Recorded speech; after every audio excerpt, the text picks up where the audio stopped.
Hello everyone, good evening. আজকে city সেন্টারে A46-এর অপোজিটে ডেল্টা স্যুটসে চলে গিয়েছিলাম অর্পিতাদি এক্সিবিশন।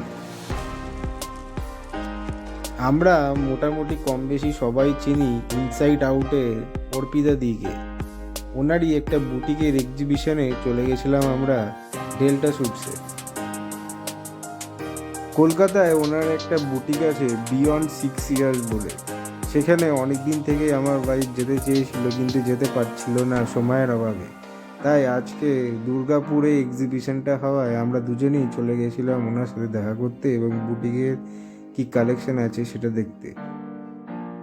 দুর্গাপুরের মানুষ যে কতটা ভালোবাসে ইনসাইড আউটকে তা ভিউ দেখেই বোঝা যাচ্ছিল।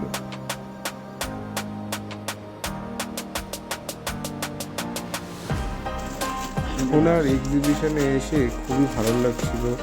প্রচুর শাড়ির কালেকশন, এক একটা ইউনিক শাড়ি এবং সালোয়ার কালেকশনও দারুণ ছিল। সেমি এবং পিও সব রকমই কালেকশন ওনার এক্সিবিশনে উনি রেখেছিলেন।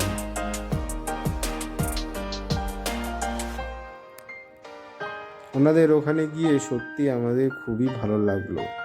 ওনাদের ওখানে যতজন স্টাফ ছিলেন সবার ব্যবহার খুবই অমায়িক। আমরাও অনেকক্ষণ থেকে এদিক ওদিক ঘুরে শাড়ি সালোয়ার করে আলটিমেটলি আমাদেরও একটা কিছু পছন্দ হয়ে গেল।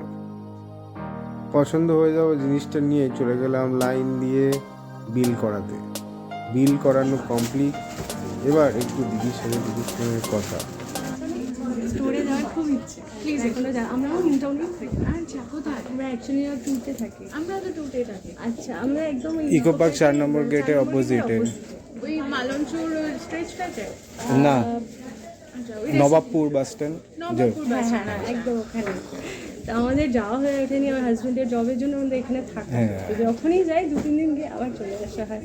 তো একদিন সময় করে গিয়েছিলাম আউট অন বিয়ার। হ্যাঁ, কিন্তু ওদিনকে দেখা হয়নি আর। ঠিক আছে, সবার ওখানে দেখা হবে সবার সাথে। একদম একদম নিশ্চয়ই। হ্যাঁ, এরপরে এবার নিউ আর সোহার দুটার সঙ্গে দেখা হলে খুব ভালো লাগবে। খুব ভালো লাগলো। ওকে, থ্যাংক ইউ, টাটা।